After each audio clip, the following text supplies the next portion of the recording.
My name is Haley Anderson. I'm about 2 months new working here at Algorithm, but I've been in the ERP space for about 4 years. So today I will be reviewing two really cool new features. One of them is with regards to order statuses, and now the statuses of orders throughout the system will be associated with different colors to kind of give you more information at a glance. And then I will also be reviewing how to send multiple documents in one email and in one file to particular customers. So let me switch over here to Acumatica in the system. So first, to show you the order statuses, I'm going to walk through just a few basic workflows, starting with a sales order. And we kind of have seen some of these preview of these color coding order statuses in some of the other examples we've seen today. So the default for an open sales order here you see is blue. So I'll go ahead and just create a very basic sales order.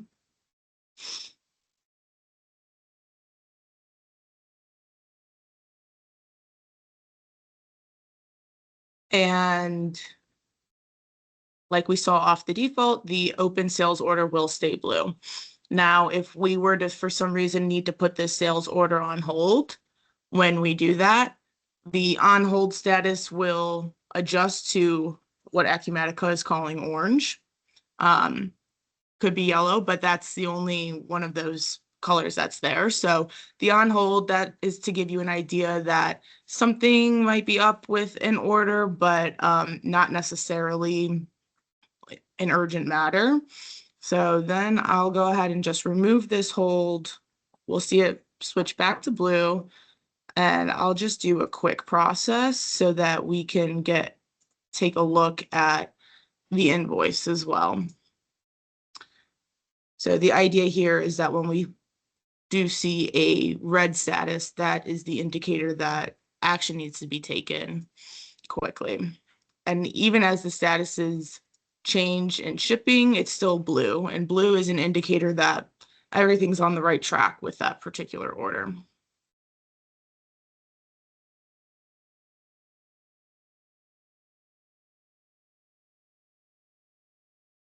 I'm going to quickly create some of my documents here, and I'm going to now look at the balanced invoice, which balance is what we're looking for. So that order status is, you guessed it, blue as well.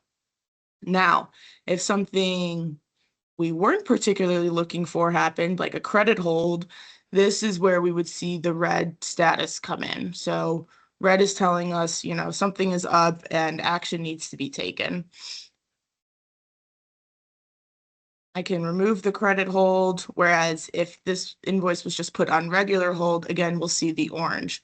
So still an indicator that, we're not in the blue world. We're not all fine and dandy, but not necessarily, looking for an urgent remediation like we were with the credit hold. And now when I go back to the sales order, we can see that the completed has turned to gray, and that is an indication that, the sales order is completed. Canceled will also turn to gray, so it just shows you that no more action needs to be taken within that order. Our invoice is turned back to blue, and then I'm also going to take us through just a quick projects workflow as well, really to show you kind of what the in progress type status will look like. So the default here is also blue. That'll be just your general default throughout the system. The coloring is consistent across all orders, and what I really love about it is that the setup is just doing your upgrade. You don't have to go in and turn anything else on. This will just automatically happen.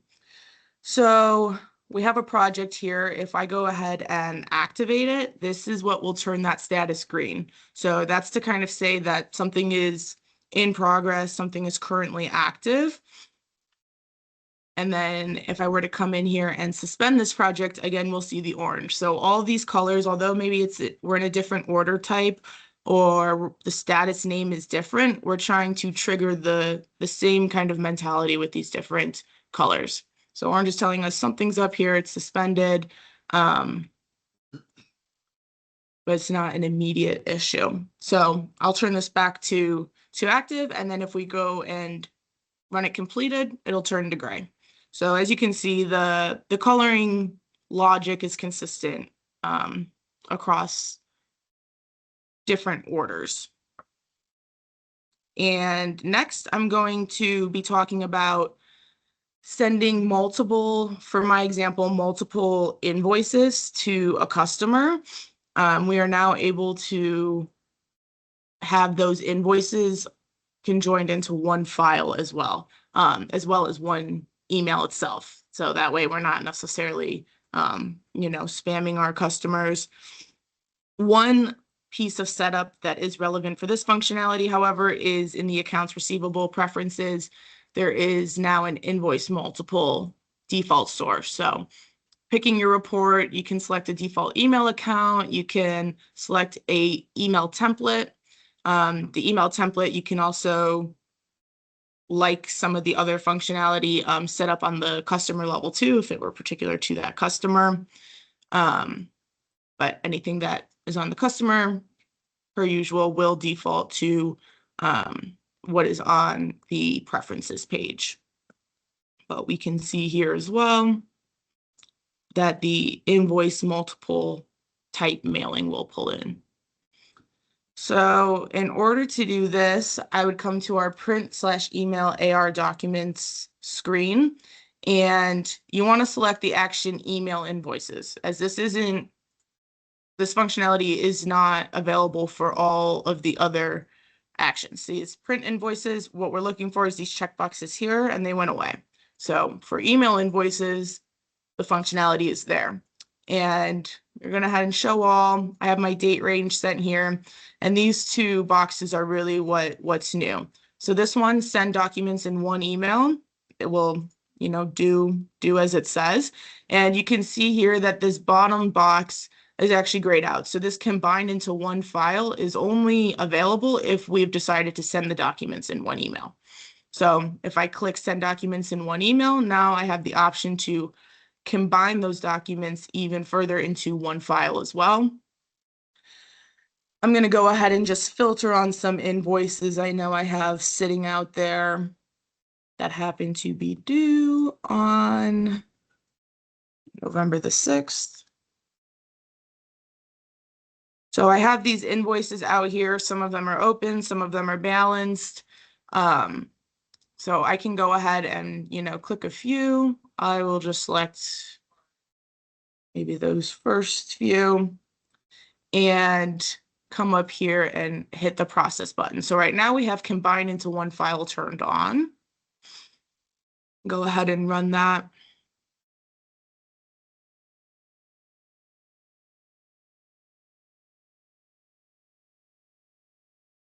Okay, so it's telling us here that it's looking good, but we'll go in and actually look at that email in one moment.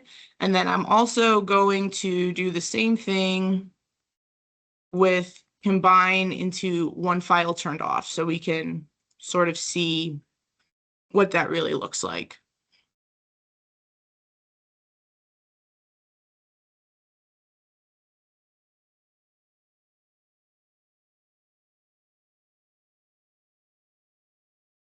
Okay, so that processed well. I'm going to go in here and we're going to just look at this through the all emails page. And I have these set up so that they're going to pen processing, so we can come in here and push them through. So the first one that we were looking at here, we turned on combine all of these documents into one file. So that being said, here in the Files tab, we have one file to look at. You can open up this file, which it also tells you here, invoices and memos. So that's a good indicator that there's multiple invoices and or memos in this document. When I look at this document, you can see we have multiple invoices with different, invoice numbers, a part of different orders themselves put into one file. So for ease of use, that could be useful. However, if, we still wanted to have each invoice in its own file, that's an option as well. So if you remember on the second go round, we deselected the combine all invoices into one file toggle. So now when we go in here, we can see that each file has been separated by the individual invoice. However, they're all still being sent together on one email. So one email will have multiple attachments per invoice.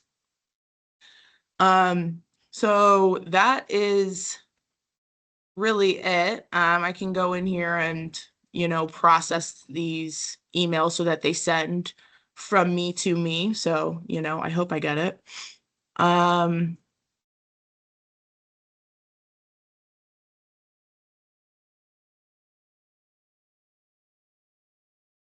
So now if I go into my email, they should be coming through, but I'll show you just on this one that I ran earlier. When I double click on our invoices and memos, which cues us to expect more than one document in here, it'll open up, and like we saw before, both documents are here in one single file.